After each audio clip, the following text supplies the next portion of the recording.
That's how we started out. Dear friends, it's so good to see you here in 3 dimensions. Most of you I know in 2 dimensions. And I must tell you that the third dimension does you a lot of good. It really improves your appearance. And Professor Kave just mentioned that his area of research is what happens in the third dimension of metal, of material that conducts electricity and heat. Anyway, 3 dimension is the way to be together. And we are all here together. Actually, we are missing few people, but we are starting. We are the first group, and we'll grow, hopefully. It's really a great privilege to have you all together around one table and under one roof. And now we want to start with pre-reflection. I don't have a term for that. Maybe you could help me with a term of reflection about what's going to happen. And I would like each of you, it's a round table, each of you to tell something about himself and what he expects to learn from this colloquium, conference, and what he expects to teach us. And then Thursday evening, also around the table in the restaurant in Yerushalayim, we'll have the reflection after the fact, what you taught other people and what you learned yourself. So we'll be able to compare our expectation to what we achieved. And it's a very short-term project, 4 days. We'll have 4 days. So again, everyone to Rav Yehuda also, everyone will introduce himself and say what he expects from this colloquium. Everyone will introduce himself in this place, all the relevant details that you think it's relevant for our being together. And please, we'll start. Now, Ricardo, you are sitting on my left, so please, you start. Okay, so hi, my name is Ricardo. I am at the very end of my PhD on the classics department. I'm also a lecturer in ancient Greek. My area of research is ancient philosophy, Aristotle specifically, more specifically his gnoseology, which is what interests me.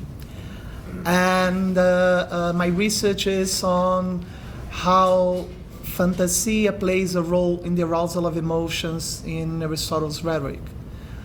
I'm also a member of the Nitzotzot Forum for some years, and I am really, I was really expecting this conference, and I'm really happy to be seated here to learn from some of the people here which I have read about the work, and now I'll get a chance to speak and to get to know them a little better. Deeg. Is there a microphone? Yes. Sorry. So my name is David Twetton. I'm from professor of philosophy at Marquette University.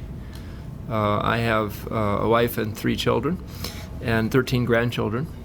The 13 grandchildren is very easy. I work in metaphysics and philosophy of language, cosmology. And one of my special interests is to see in the history of cosmology and philosophical speculation the collaboration of Jewish thinkers, of Muslim philosophers, and of course also of Christian philosophers, and how they, especially in Spain, which we know there's been problems, but how they worked in harmony in understanding the universe and the relationship of the universe so broken to its divine origin. So that's a beautiful ecumenical project, and I'm very delighted to be here, continuing in a certain sense that same project. So what I expect to learn, what I hope to learn, is something about the Jewish heart.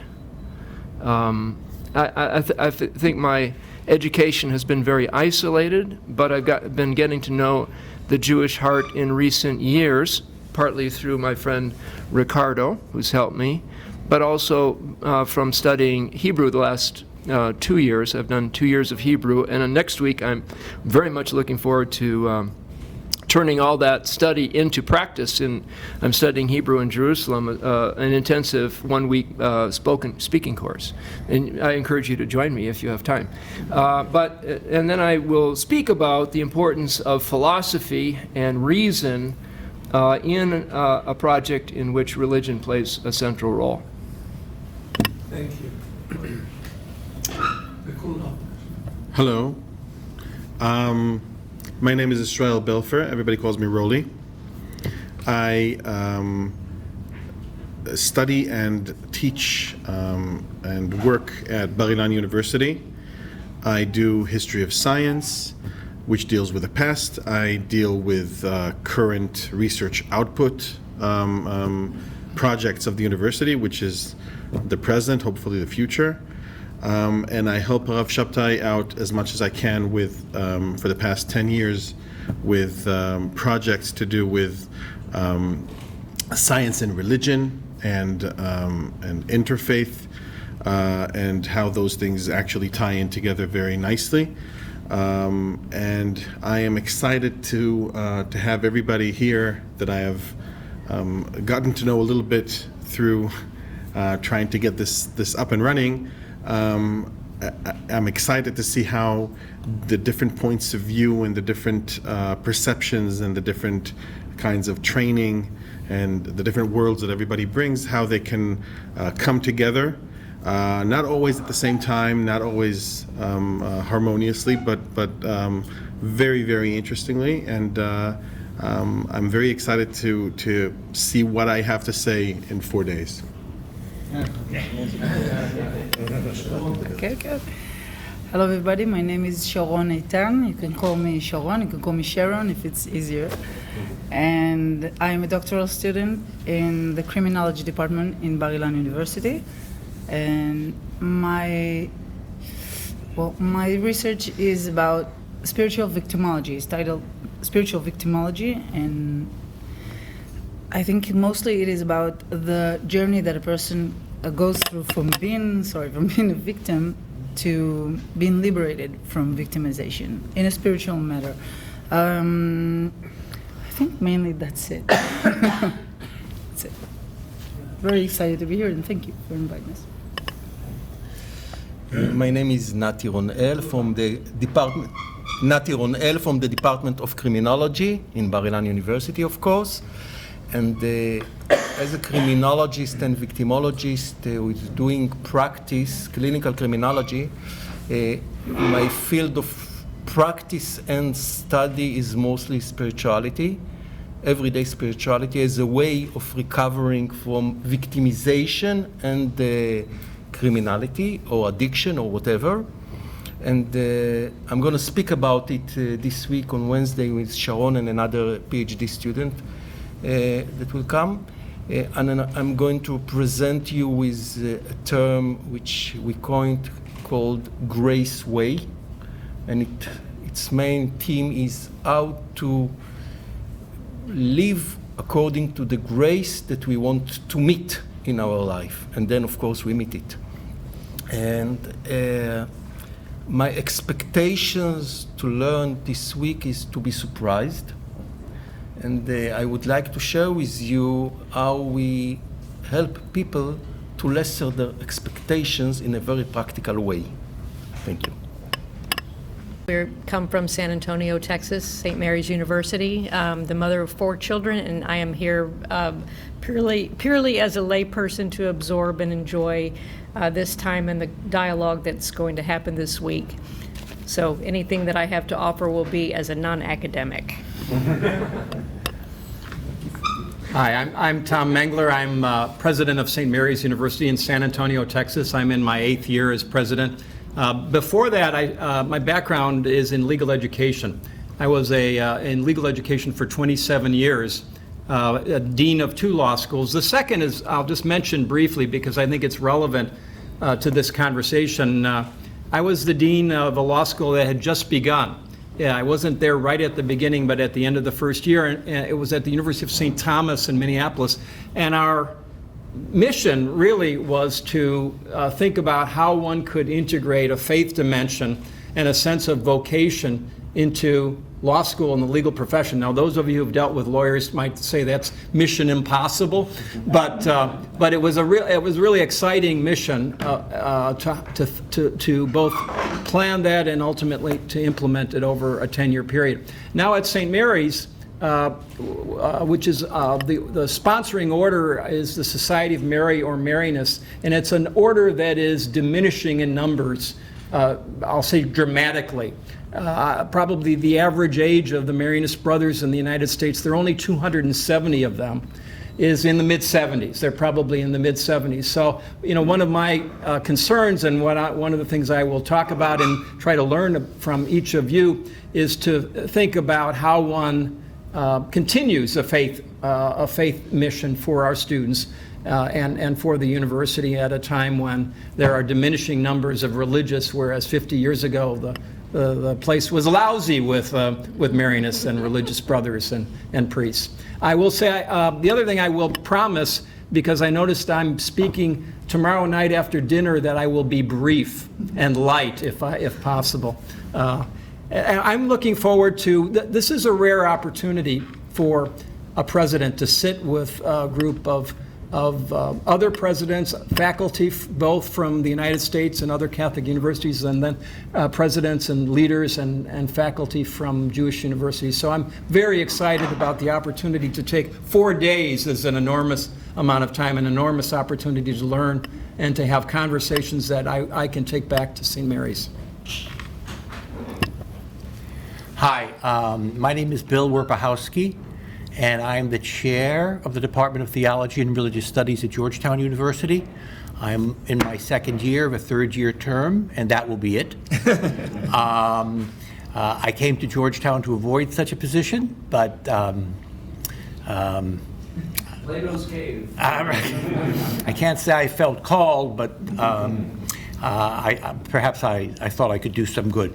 I've only been at Georgetown a little while. I spent 33 years teaching at Villanova University in the Philadelphia area before I joined the Georgetown faculty in 2012. And there I directed the Center for Peace and Justice Education for nearly 12 years. My area of study and scholarship is Christian theological ethics, and so it's no surprise that what I'm interested in, not expecting, but what I'm interested in learning would be different approaches, as I'm already hearing about the relationship in higher education between the way in which faith informs ethical reflection, faith informs academic work in ethics. And what I might be able to contribute, I don't know that I can, but what I might be able to contribute is to think about the teaching vocation in terms of some work and reflection I've been doing on the idea of the Catholic University as a school of nonviolence.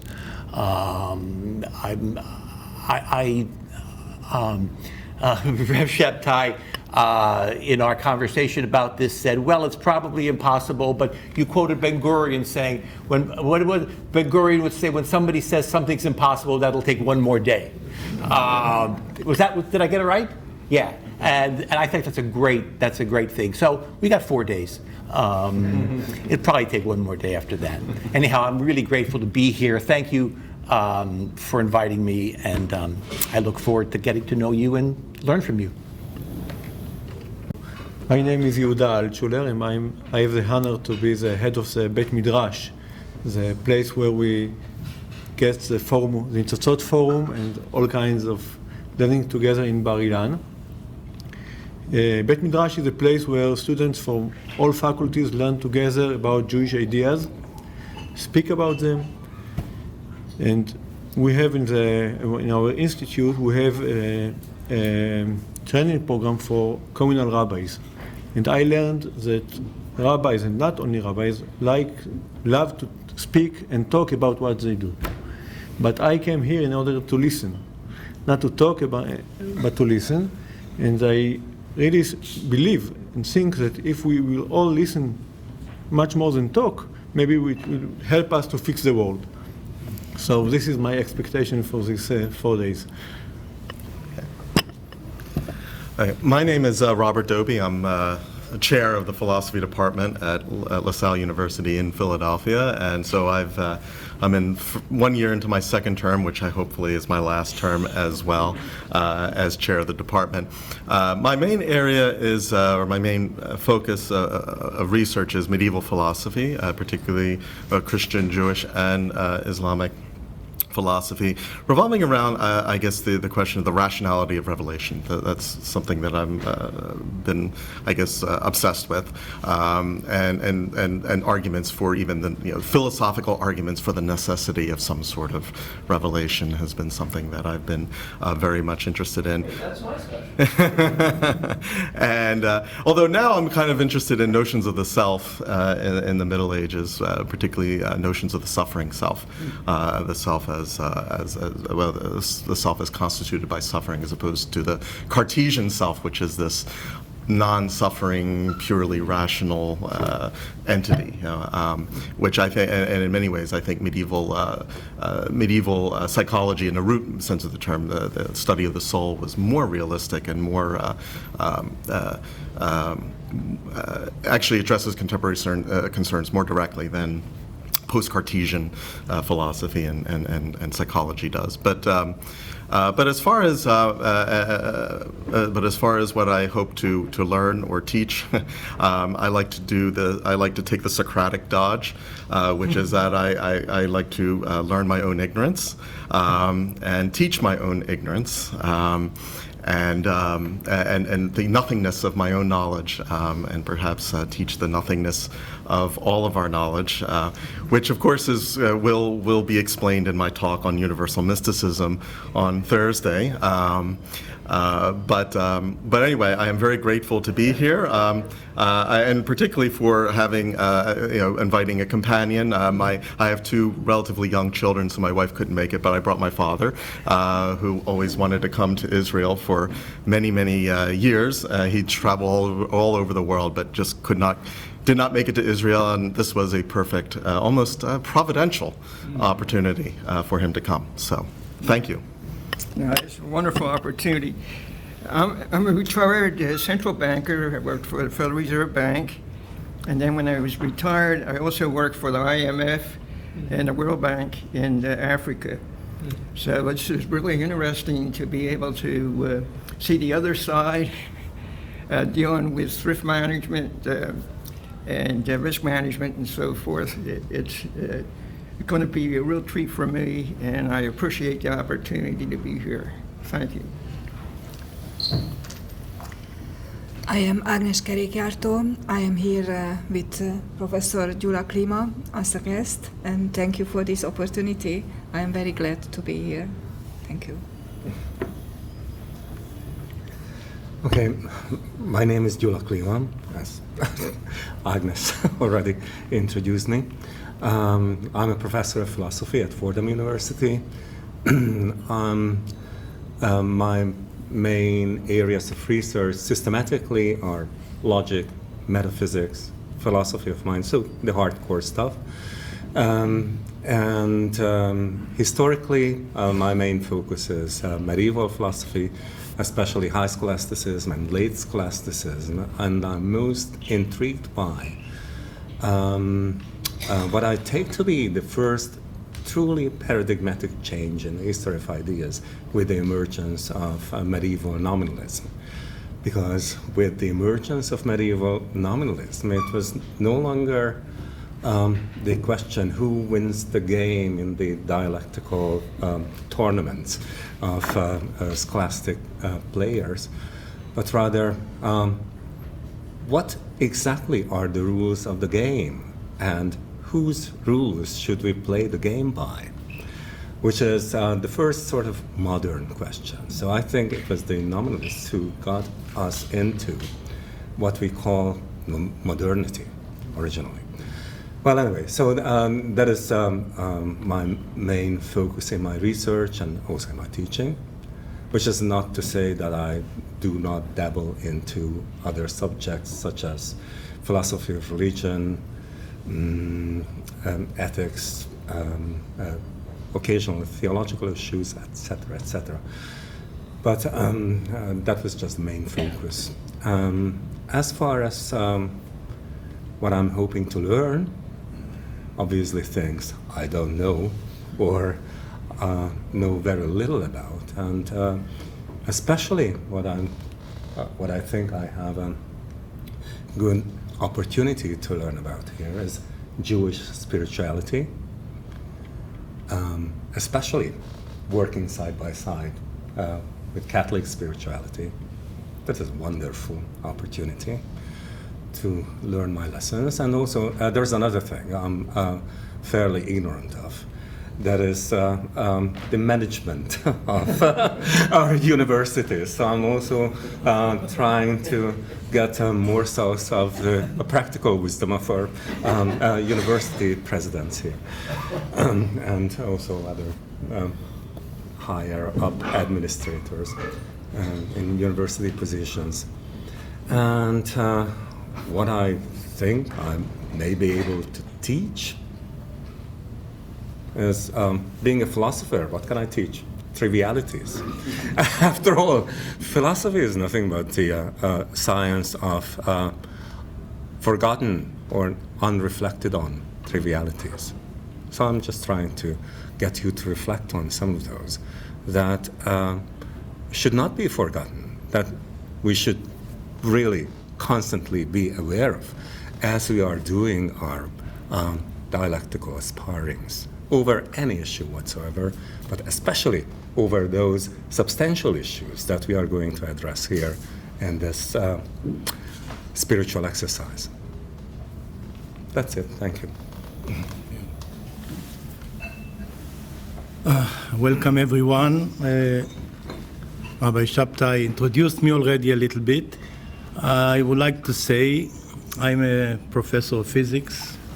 I was lucky to work with 4 Nobel laureates and to come to the conclusion that we shall never understand everything. And quoting one of the Nobel laureates, I worked about 25 years, and he told me, Moshe, if about 20 years you think the same thing about some concept in physics, probably you are wrong. This is not easy. Let me just tell you, without making any further comments, I'm only a guest here. Every university has about 50 to 70 or 80 different departments, which comes from the weakness of our mind. Basically, to understand what's going on, you have to have, everything must be connected. And only 20, 25, 30 years ago, the interdisciplinary centers started to be built, and I was also fortunate to do some building in Bar-Ilan, and you can see that the advancement became very, very quicker and much better. The facts, when I started my studies, the first degree, second degree, and third degree, a physicist didn't talk to a chemist didn't talk to a biologist, and a biologist didn't talk to what?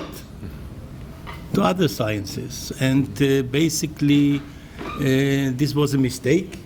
And what really happened is that medicine is not advanced because they don't know enough physics and chemistry and other things. So it will take time. I wrote, from frustration, 2 years ago, a book which is called Between Worlds. We have one world, but we don't understand it, so we created many special worlds. Everyone has his world, and he's concentrating on that, doesn't know anything about the other one, and this is how basically our mind is working. I I don't know if it's called luck or not. This is also controversial, whether luck exists or not go into it. My father wanted me to be a rabbi. He was a rabbi. He didn't practice as a rabbi, but he was the only Holocaust survivor. And I learned a lot from him. And I didn't know whether to go to be like someone like Rabbi Rappaport or to go to physics. So he made a statement which may be funny, but it followed me many, many years. He said, look, if you will find that our great rabbis are wrong, we shall have to leave our town from being ashamed. If you will show that one of the great scientists became wrong, you will be very proud. So immediately I went to physics. And just imagine, in my PhD, I showed that the Nobel laureate was wrong, and Felix Bloch, and how modest he was, in a way. He was the referee of my paper, where the first paper in my life was a stupid title, The Failure of Bloch's Law. It's my first paper in life. He was the referee, it was accepted. And he called me on the telephone. My English was very bad, but he said, first he asked me, how old are you? I made myself a little bit older. So he said, Boychik, you are right, I am wrong. Mm-hmm. So that is the teaching, that it doesn't depend who says something and why. You have to be convinced that you are trying to understand what's going on. I worked with 4 Nobel laureates. Everyone was very outstanding, and I learned a lot. And what I advise my students is, try every 5 years to change your field. Because otherwise you are stuck inside and you continue to do the same, more of the same. And as Einstein said, if you twice do the same thing, don't expect and the third time you will get a different result. So change.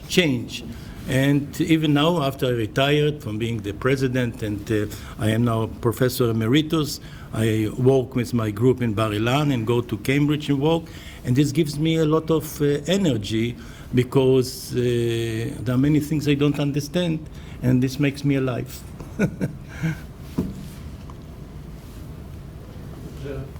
My name is Jeremy Wilkins.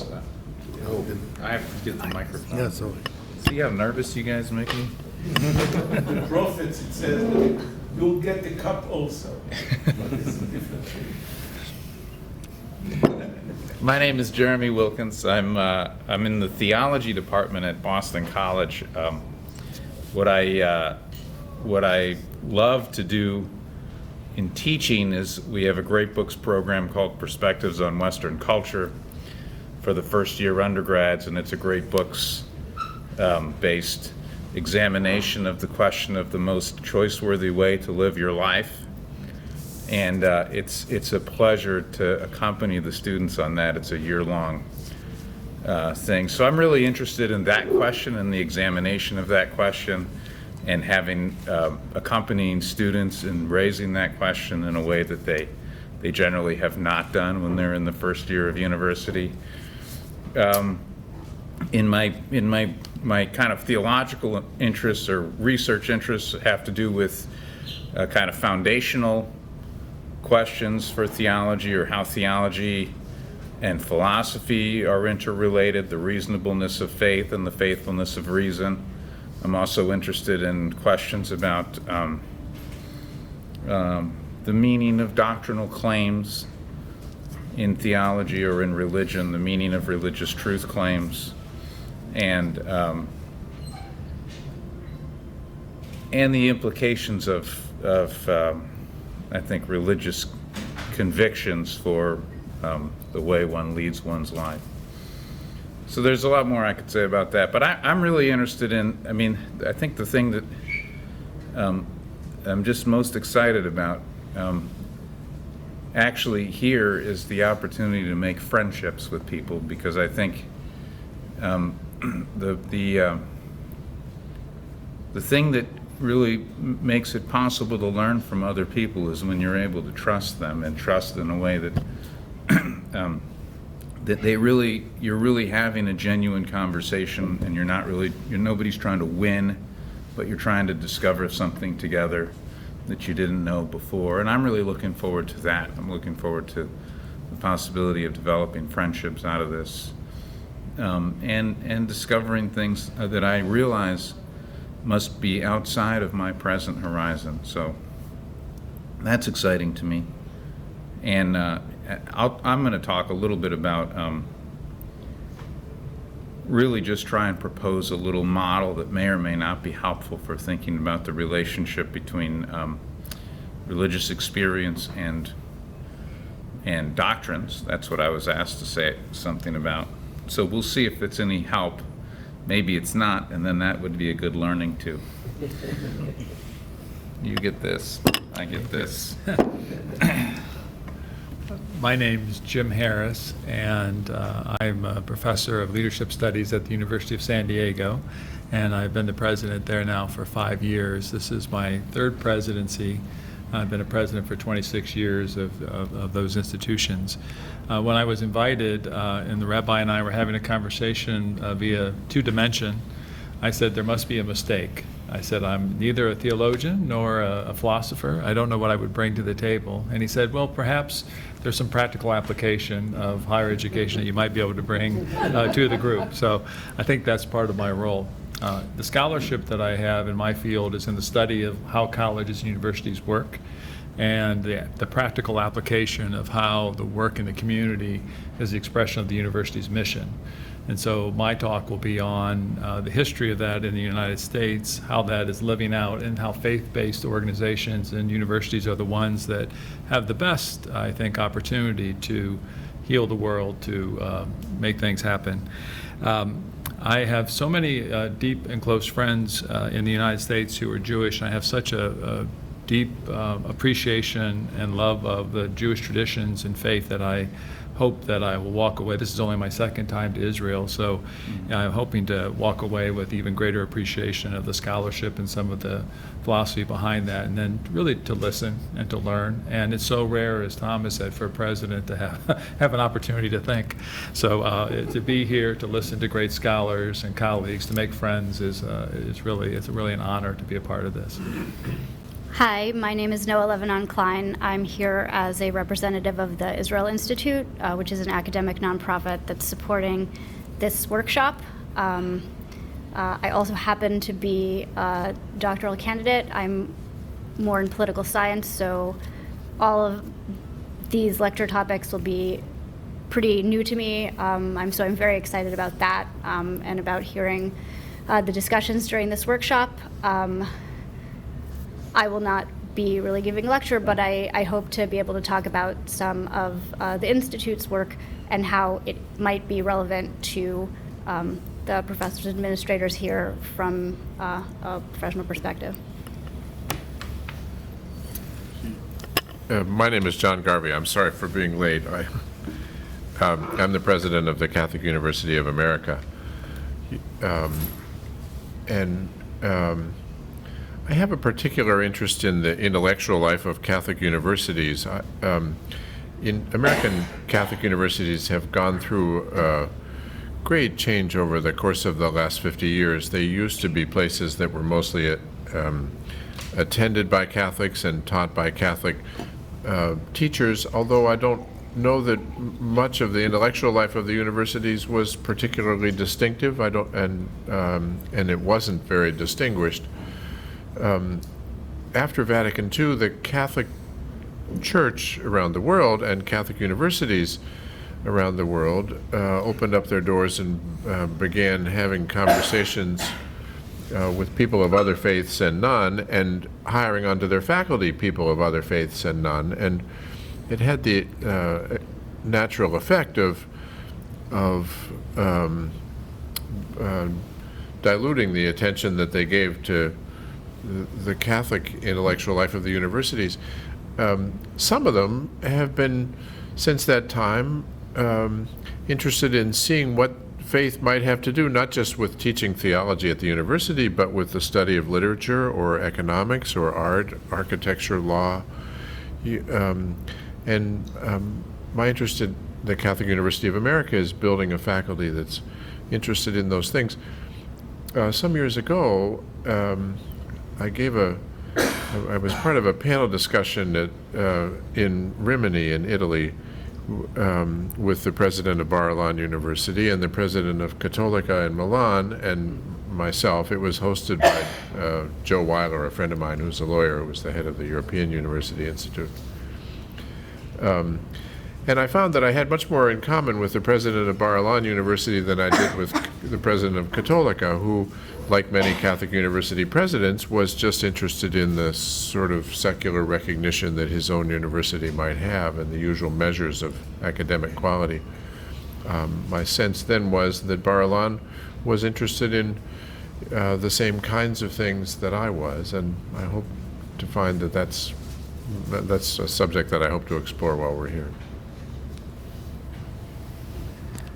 Thank you. Thank you, Professor. We never met on the Zoom. This is the first time that I have the privilege of meeting you. Welcome here. And okay, we are improving as time goes along. We are improving. We'll have more people coming with time. My name is Rappaport, and with most of you, we had a Zoom discussion with the guests and the people we know from Israel. I just want to tell you something from my experience as a teacher, which I think will be relevant to this colloquium. When I speak to people, if there are more than 10, 15 people in the hall, right away I can distinguish between people that understand what I'm talking about and people that don't understand. So it's not that the people that don't understand fall asleep, they all fall asleep.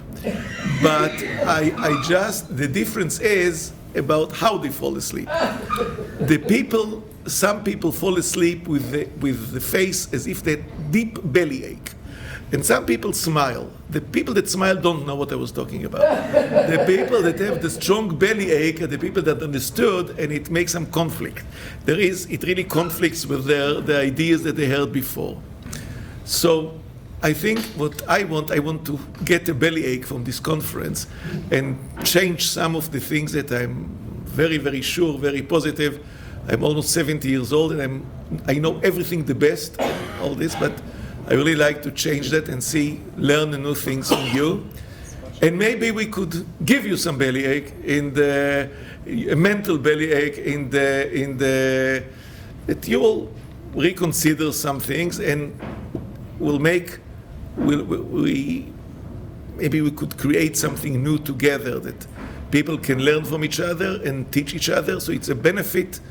Even the people that know everything, and every person here knows in his area a lot, and you all have tremendous life experience, we can all learn something new. And now Professor Miri Faust, our rector, in Bar-Ilan University had tremendous support from Professor Moshe Kave, who started the Nitzotzot program, started as a president forum for Torah and science. And from Professor Faust, the rector, she was then the head of the psychology department and did tremendous research in, she'll tell you about language and creativity. She was the vice rector and then the rector of Bar-Ilan. And I want to welcome her to our conference, and she will give us the first address about interdisciplinarity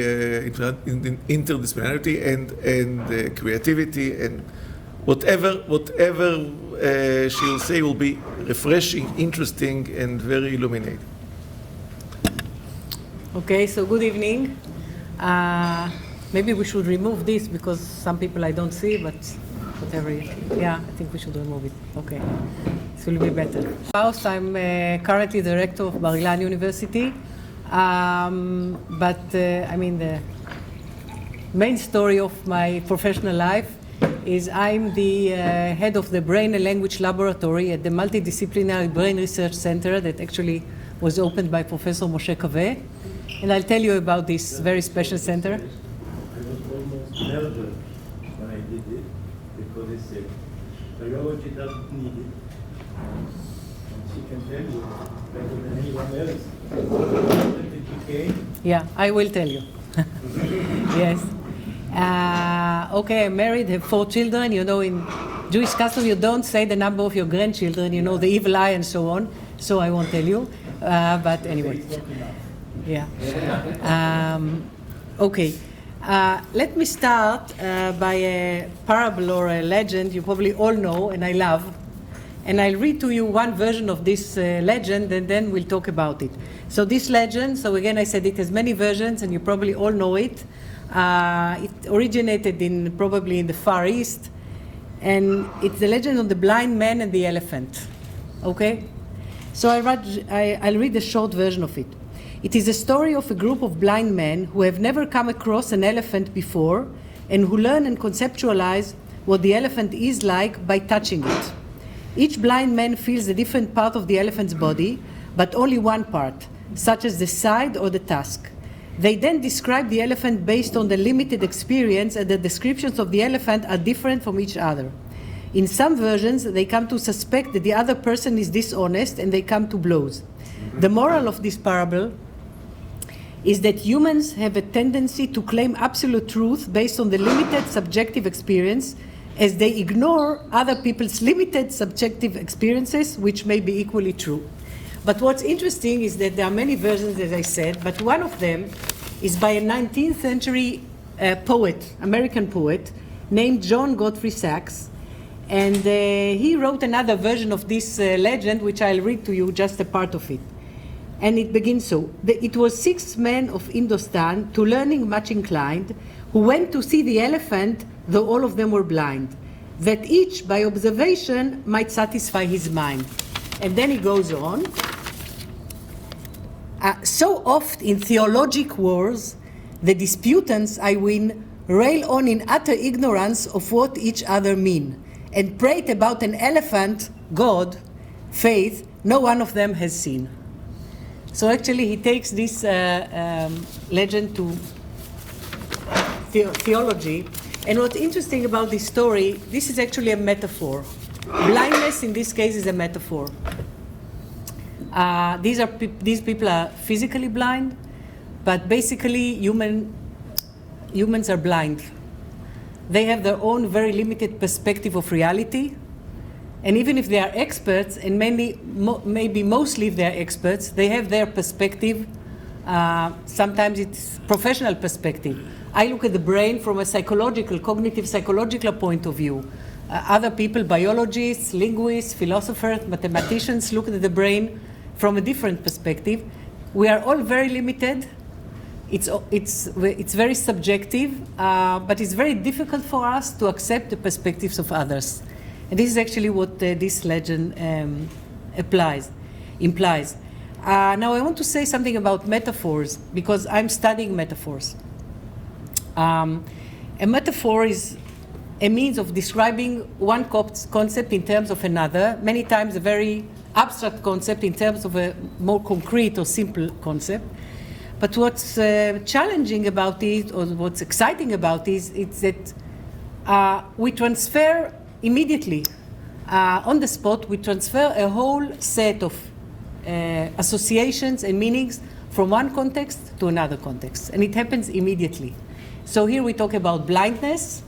When we think about being conceptually blind, we understand it more clearly. This is why those stories are so popular and have so many versions, because it really describes a very deep human experience that here it is described by physical blindness, but of course we understand that it's much deeper. What we did in many experiments is that we exposed people to different linguistic expressions, or actually conceptual combinations. There were literal combinations, such as a long table. Then there were conventional metaphoric combinations, such as sweet dreams. Everyone knows these combinations. Of course, it's metaphorical, because dreams cannot be sweet or are not sweet. Then novel metaphors, such as locked cry or mercy blanket. Those combinations were taken from Hebrew poetry. So we took it from poetry. these combinations, but they could be understood by themselves without context. We tested it before and we saw that it could be understood. And then we took nonsensical combinations, okay? A banana dream or something. Everything was judged by many judges, and this is how we determined the character of this expression. Now, what was interesting is that there were many individual differences in how people understood those different types of concepts or metaphors, especially. And then we didn't even look at their explicit response, because there is a behavioral response. They say it's meaningful or not meaningful. We looked at the brain response, the automatic brain response. We can trace the response of the brain and to know whether the person thought it's meaningful or accepted it as meaningful or not. And it's an automatic response. And if you ask people if locked cry is meaningful, even before the experiment, they will tell you, most of them, what we call normal people, or politically correct, is now neurotypical people, okay? That do not belong to any clinical population, let's say it so. They will tell you that it's meaningful immediately. And they will be able to explain why they think that a locked cry, a cry that you choke on your cry, doesn't go out. They will immediately tell you that it's meaningful and explain it in a very similar way. And what they have to do is actually they have to change the concept or the meaning of the word lock. You have a lock and a key, a very concrete term that we know, this is the dictionary meaning. But on the spot, they have to change the meaning of the word lock so it can connect to cry, and so that this combination will be meaningful. So now lock is much more than this physical lock. It is something completely different. It has a different meaning, a much wider meaning, an abstract meaning. And it turns out that neurotypical people do it very fast. Although it's something new. They never heard about it. They never heard this combination. They don't know this combination. They met it for the first time in their lives, and immediately they catch it, and they understand it, and they can explain it. But what we saw is that there are individual differences. We looked at two, let's say, clinical populations. One of them is young people with Asperger's syndrome. So these are people on the higher end of autism, which means that they are high functioning. They have a normal level of language as tested by, standardized language tests. They have 12 years of education at least. Some of them were students. Their intelligence is normal, within the normal range. But what happened was that their brains could not accept the metaphor locked cry. They could understand the conventional metaphors, the well-known metaphors, but when it came to the novel metaphors, the brain reacted as if it was nonsensical. They could not widen the concept on the spot. No automatic response of the brain, okay? Then we looked at another group of people who are schizophrenic, young schizophrenic. They were in a remission. Again, normal intelligence, 12 years of education, good language level. And then what happened with them was kind of opposite. The nonsensical was accepted as meaningful. So there was no difference between something which is nonsensical and something which is meaningful.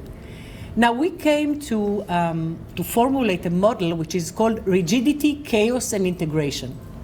On the one hand, you have people who are very rigid. This is the other end of creativity. Very rigid, like some people with Asperger's syndrome. They can cope with language as long as it is very conventional. Even if they become familiar with a conventional metaphor, and once it is explained to them, they can understand it. They can understand that it's meaningful once the meaning has been widened for them or explained to them. But when it comes to automatically being able to be flexible and to widen the meaning of a certain word, they cannot do it, or many of them cannot do it. On the other hand, you have the chaos. You are not tied to reality at all. I mean, everything goes. If you say banana table or you say locked cry, it's the same. So that's this reflects actually the thinking problems, the communication problems, because concepts have a certain meaning. If we talk and we want to interact, this depends on the fact that when we refer to a certain concept, we all refer to the same thing approximately, yes? But if concepts have no meaning, have no limited meaning, everything goes, it's very difficult to think and to communicate. Now, this is strongly related to creativity. This is why we are doing these studies using many very sophisticated technologies, fMRI and TDS, which mean brain stimulation, and ERP. This is something like EEG, which traces the automatic response of the brain, and so on and so forth. Because creativity is so complicated because it consists of two elements. One of them, it's chaos and rigidity, and you have to make the integration. The so-called neurotypical people integrate in some way chaos and rigidity. On the one hand, they understand that nonsensical is nonsensical, and they reject it. The brain rejects it immediately. On the other hand, if they hear a novel combination they never heard, they never knew, on the spot they can understand that it has a potential meaning, because they can widen the concept and understand that this concept can be connected to the other concept. Now, why is creativity so complicated? Because, again, it consists of two elements, chaos and rigidity. On the one hand, human creativity is always combinational novelty. We have to combine things in a novel way. We always create something from something. We don't create something from nothing. We create something, materials, concepts, words, ideas. We all have, especially if we are experts in a certain area. And by the way, we can create meaningful creations only in an area where we have much knowledge. Otherwise, our creation would probably be useless. It has to be based or rooted in wide knowledge. I will never create in astrophysics, probably not in philosophy, because I don't have enough concepts. I don't have enough knowledge. I can't combine anything in a new way, because my concepts are so limited. I can create in my field of expertise, but the paradox is that once you became an expert, your body of knowledge is very wide, but it's very well organized, and we tend to be fixated to a certain picture of the world. And then, elements are combined in a certain way. This is part of our academic education. I'm, as a psychologist, I studied, and I have a certain picture of the world, and it's quite rigid, I would say.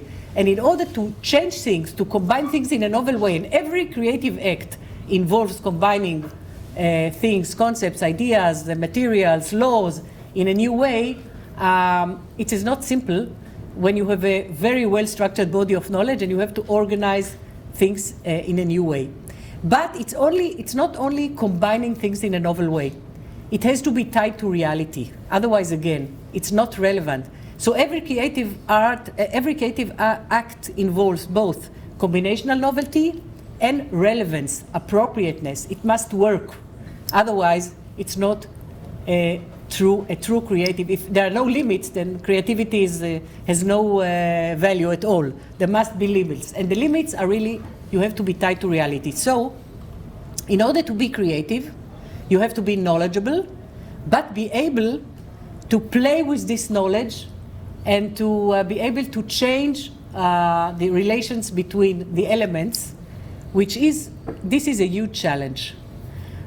You said about things are trivial. This is exactly this. I mean, things are seen as trivial, especially after you learn them, you know them. It's very difficult to re-see them as non-trivial. Lotkau, who was a chemist and a statistician, a scientist, said that you should feel like a tourist in the world. You know what a tourist? A tourist thinks in a completely different way than someone who lives in a certain place. You stop seeing things.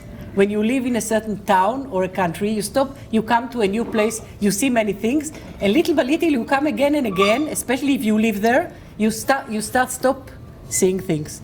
And a scientist or someone who wants to really understand the world and to really create must be able to see things in a novel way all the time, which is very, very difficult because our brain tends to work in a parsimonious way, to be conventional. It's very easy to be conventional. It's always appropriate for most life circumstances. If you act very quickly and very efficiently, it's because we are conventional and we know how to behave under conventional circumstances. Now, because it is so difficult, one of the best, I would say, solutions to our inability or our difficulty in organizing our field of knowledge in a different way is multidisciplinary approach, what Professor Kaveh mentioned and also Rav Shabtai. And I'm saying it because my lab, I mean, one of the reasons I'm saying it. My lab is on the 5th floor of this Brain Research Center, which I encourage you to go and visit. It's it's a gorgeous building and also very interesting. On the same floor, we have biologists, psychologists, mathematicians, physicians, linguists, even from the human sciences. And it is so, it is organized in a smart way that the coffee place is in the middle. If you want to have coffee, you have to go to the center of this corridor, and you meet people. You meet other people. You meet other scientists. Doctoral students meet doctoral students from other departments, other academic backgrounds, and they start talking naturally. And we have many collaborations. And moreover, I have PhD students from different fields. I used to have PhD students from psychology or communication disorders, language, sometimes from education. Now, my most influential work is a work I did with Professor Nira Mashal. She herself is a full professor now. And she came to me, I remember, like 15 years ago when we started this multidisciplinary PhD program in the brain sciences.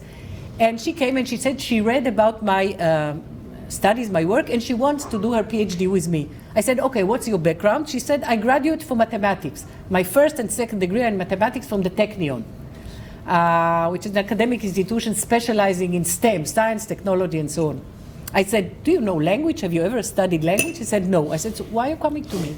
She said, I promise you, I'll take courses, I learn, and I read what you do with metaphors, I want to do it. I remember her going, after talking to her, she left, and I said, I wasted 2 hours explaining to her what I do. She came back after several months, after she read. She joined the program, and she took complementary courses in language and so on. And her PhD was a mathematical analysis, very complicated. I could never do it because I don't have enough knowledge in mathematics, of brain networks that are involved in flexibility, in conceptual flexibility. It is a work with huge influence. It is cited all the time. And the only reason is because I came with my psychology, with my brain science, with my linguistics. I have a rich background in all these fields. But she came with her mathematical understanding. And it succeeded because we talked, because we could communicate, because I listened to her and to how she looks at things. She listened to me. I learned a little bit about what she knows. She learned a lot, because she's the doctoral student, about what I did. And together we came with something which was really revolutionary and new. And since then, from the time I started supervising PhD students from different academic fields, my work has been upgraded unbelievably, tremendously. Because people think differently, use different terms. They don't believe everything I say. They were not trained in psychology or in cognitive psychology. They think differently. And whenever I say something, they say, why? Why do you say that? And when we start thinking again, and when you think again, things that were trivial and conventional suddenly seem completely different, and you then think about them again. I think that interdisciplinary research, and we are going more and more, we're heading more and more towards this way of thinking. It's not multidisciplinary. It's not that I combine my knowledge with her knowledge. It's true integration. I change my perspective because of her perspective. I change the way I think because of the way she or other students think.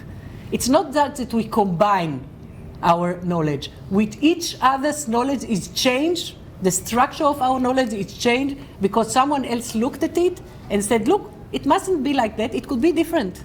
It could be this. Doesn't have to go with this. It could be with something different. It could go with something different, which is very difficult to do it by ourselves. I truly believe that interface dialogue is a kind of a multidisciplinary approach. We have certain terms. Rabbi Rappaport mentioned the term sacrifice. First of all, the term sacrifice is used very widely metaphorically. It's very basic in our life. But I understand that it's used differently in Judaism and in Christianity and maybe in other religions.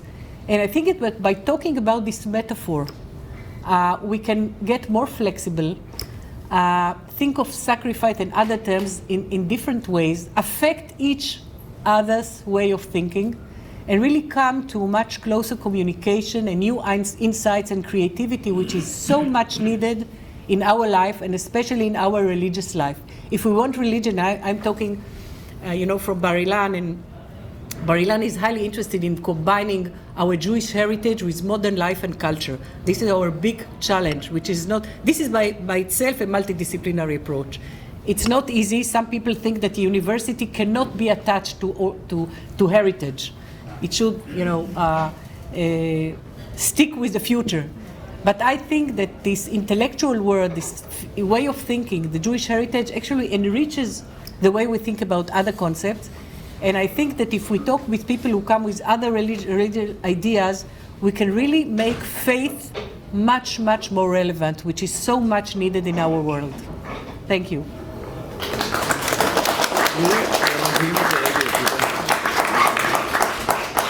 Okay. So, Elisa Canet, she was in charge. Here she's in person. Her husband, Aviram, our Yoni. He's the general director of the general manager of the institute, and his wife. Okay, welcome here. Tamir, where's Tamir? Barach. And we have Tamir, who is also all the people that are the cement that keeps it together are here. Came and welcome. Okay. Thank you, Shlomo. I would like to support very much on the basic message of Professor Faust by giving two examples of my little experience, which support the statement you say. Tourists sometimes, not sometimes, can see things that someone who looks 10 times or 100 times on something and doesn't see it. Many years ago, a student from Australia came to me that he wants to do a PhD with me. I told him, you have experience in quantum mechanics. I gave him all the tools you need. How much did you get in the grades? He said, I got 85. Usually my students need 95 and so on. But he was so anxious. So I didn't have a heart to say no. So before I left to Cambridge to do my research there, I gave him a problem, which then I asked God forgiveness, that 3 years in the field, there was no solution to the problem, to let him know how difficult the field is. And I came back after a month. I spent time with Cambridge working, and I forgot about it. I came back, and he said, Professor Kabe, you remember me? I think that I solved the problem. I said, really? I mean, from nowhere. So I asked him to go to my room, and he starts to do it. I almost fainted. From nowhere, I corrected here and there because I had some knowledge, yes, but it's so true. And this is so important to understand that students that do PhD, you need them because they have not washed their brain. And the second example, which was for me shocking, I work already about 30-something years with Cambridge, with a group. They have a lot of money and good researchers, many Nobel laureates. There's a group of 40 people. After I finished my presidency, 18 years, I didn't do much research because I had to do something for the university. So I go back, and I was permitted to go for 2 years for sabbatical. I asked the people, what are you doing?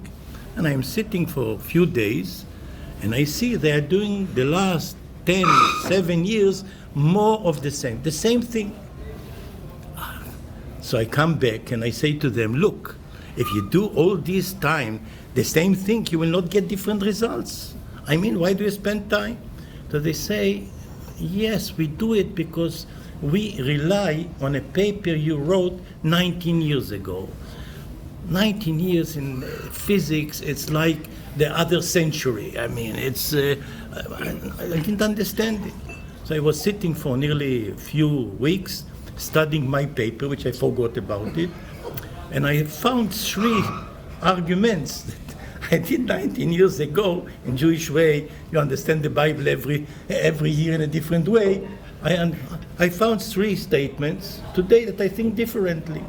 So I came to the group and I was very excited. Look, I think that I was not correct, and we have to change it. So we had many Chinese students, good Indian students. So they stood up and said, how can you change the paper? You wrote it. I said, look, I'm not God. What do you mean? We do mistakes. and so on. So they didn't understand what's going on. It's so correct what you said. And then, I will not mention the name, a very respectable person, and he said to me, you Israelis, you always think out of the box.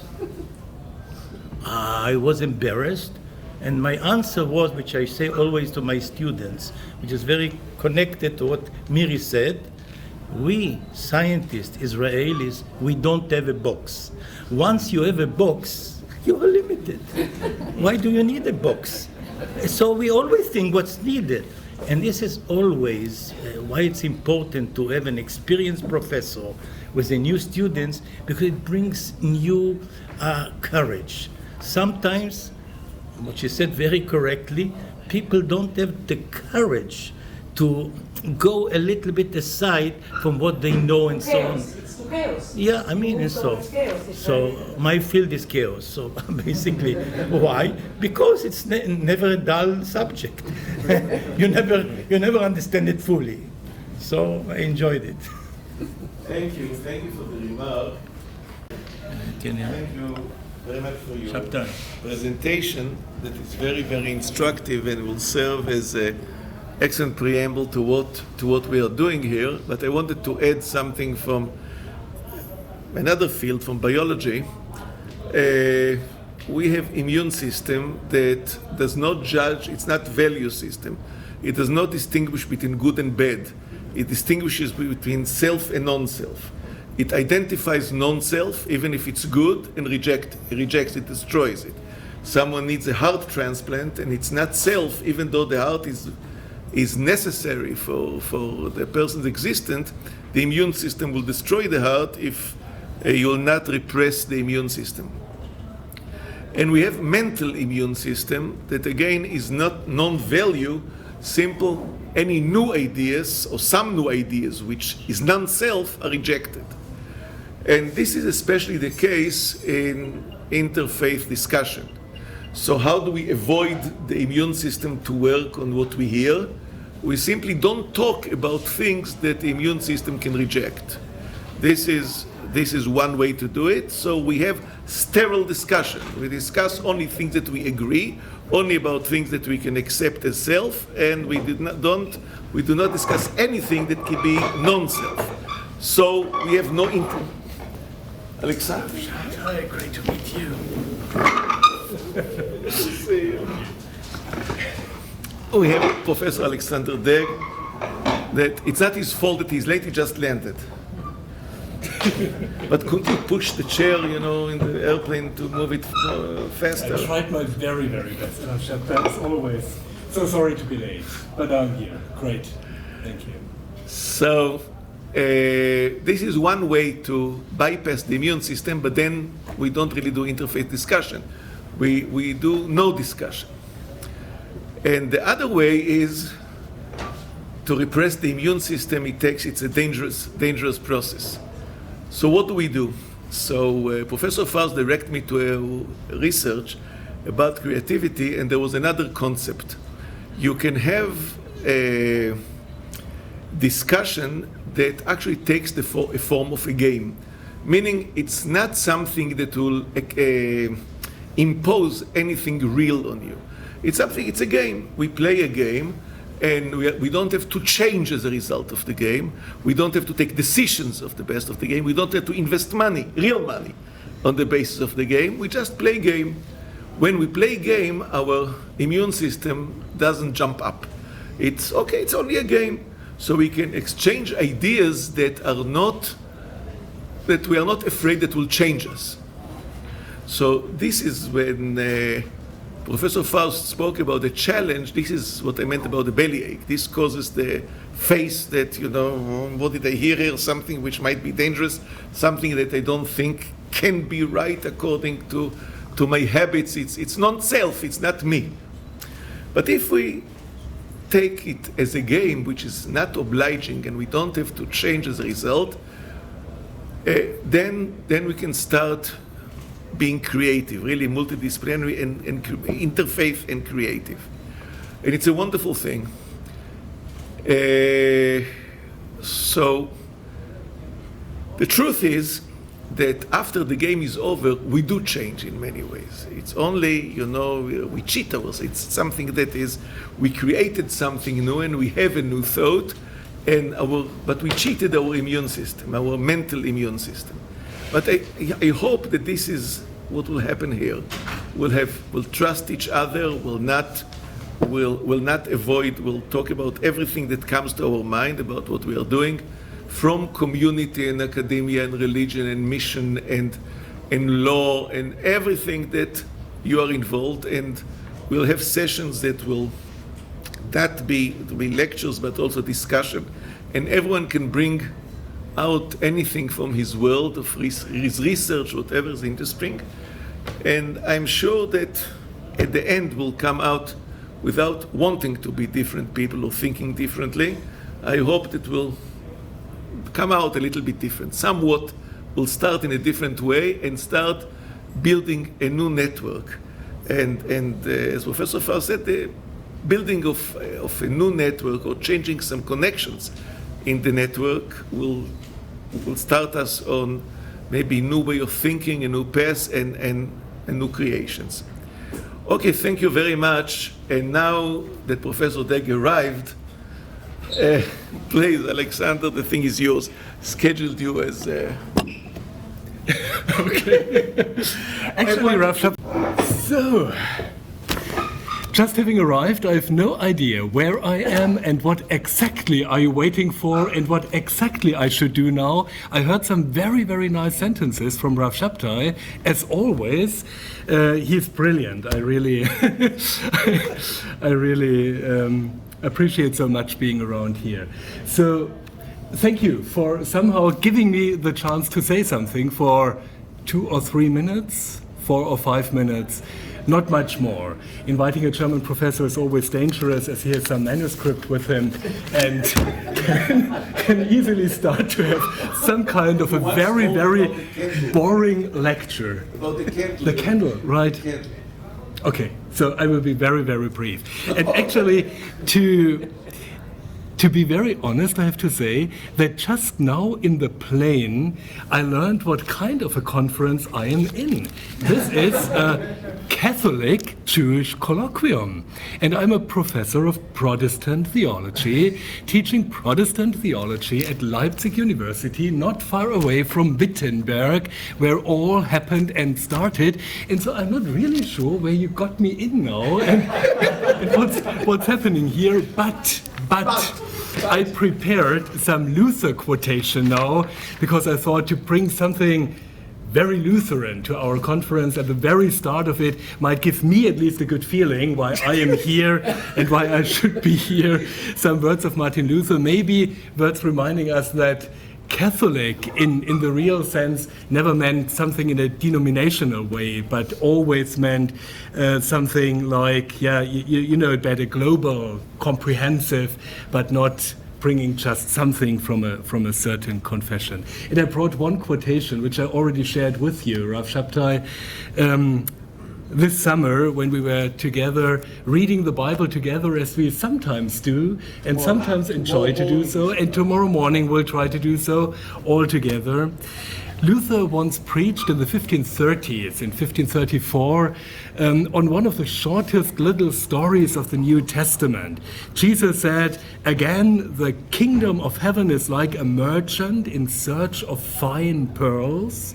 On finding one pearl of great value, he went and sold all that he had and bought it."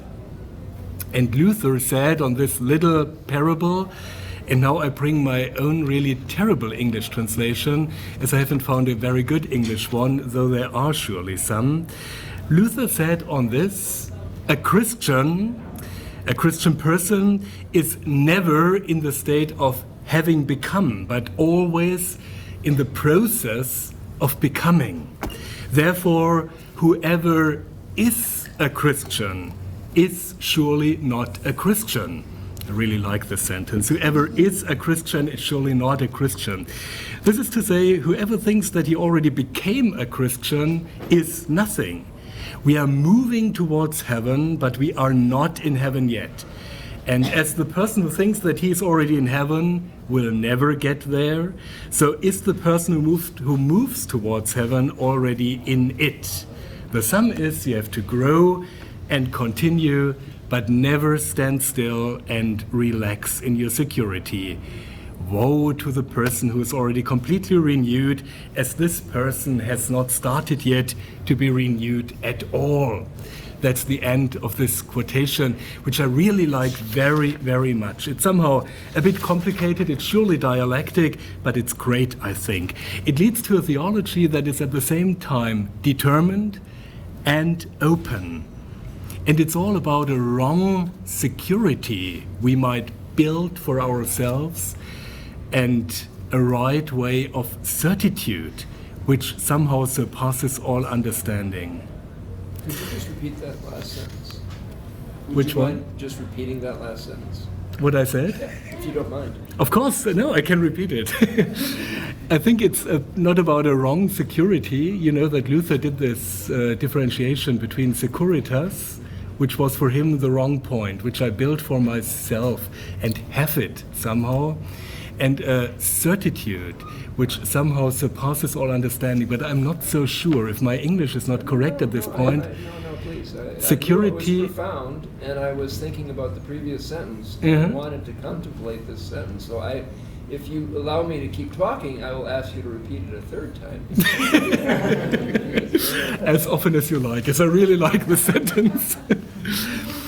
But I don't really know if the concept of, or the two words security and certitude make sense in English as well as two different aspects. Maybe they do. In Latin they surely do. Securitas and certitudo are two words which for Luther really made up a lot of things. Yeah. So Luther at the beginning, actually absolutely not, because I wanted to bring something truly Protestant to our meeting. That was just a joke at the beginning, but because this was an experience I had in some dialogues over the last years, especially some of the dialogues we have had during the last years. And I know, of course, that in our history, the history of Lutherans and Lutheranism, we somehow fell short of this vision of Martin Luther as well. And we had very, very much of a security and a strong identity concept and things like that, which were so problematic in our, let's say, Catholic, Protestant understanding, but of course also in our Jewish Christian understanding.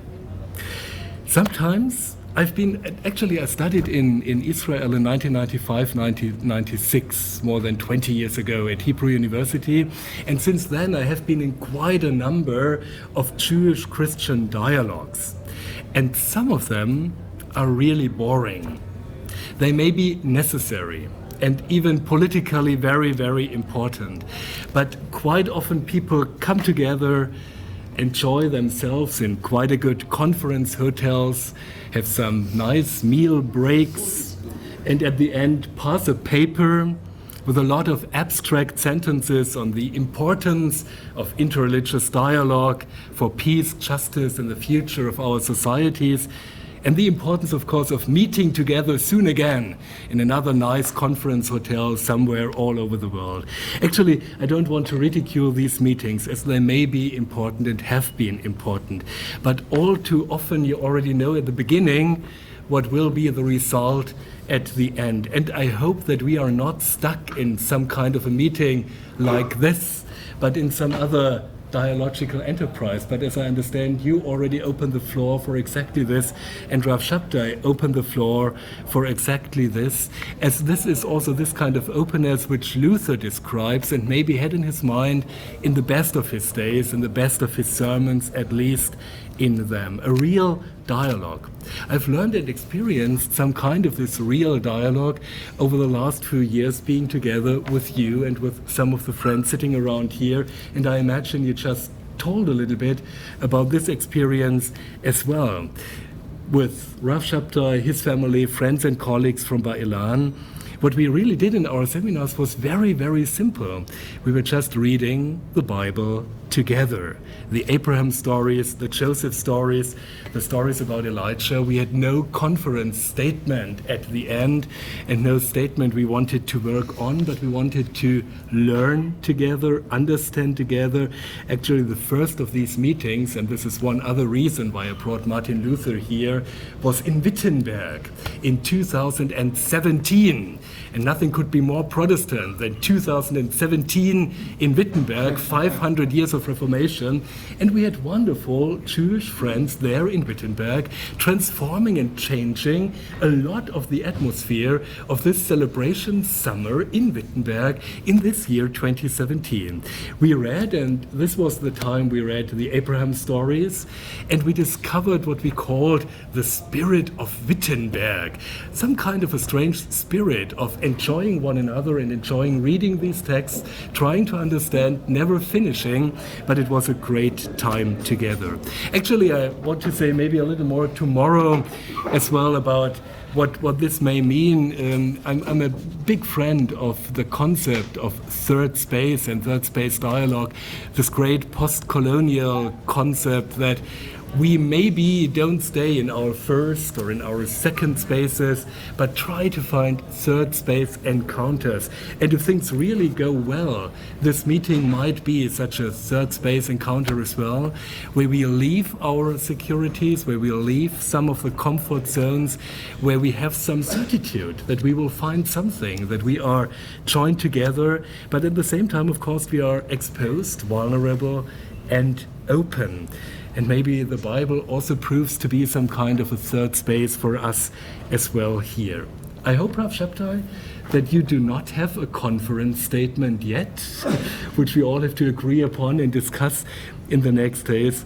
And maybe the university presidents use not to have a meeting unless they know exactly the results. That's it. To begin with, but I hope this is not the kind of meeting we will have here. And actually, this is all I wanted to say for a start, and say that I'm really looking forward to meeting all of you and to get into some dialogue over the next few days.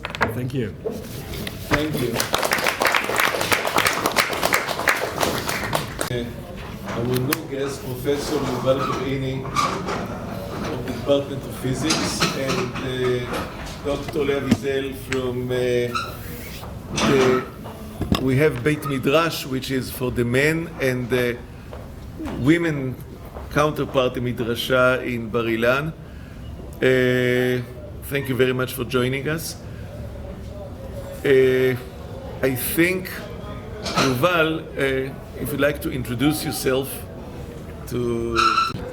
Okay, I feel a bit uncomfortable in front of so many distinguished people, but it's a pleasure to be here. My name is Yuval Garini. I'm a physicist. I'm a member of the Department of Physics and the Nanotechnology Institute at Bar-Ilan University. My research is centered around biophysics, understanding the mysteries of the cell, that probably we'll never know everything, but okay, we learn more. Every answer brings together with it 10 more questions, but that's the fun part of it. And I can say that I'm a follower of Rabbi Shabtai Rappaport, so if he says I should come somewhere, here I am. Thank you. Wow, עד שלא ידעתי. Okay, I'm very glad to be here. Thank you for inviting me. I am very new in the Midrasha of Bar-Ilan, and I'm studying. And we have something like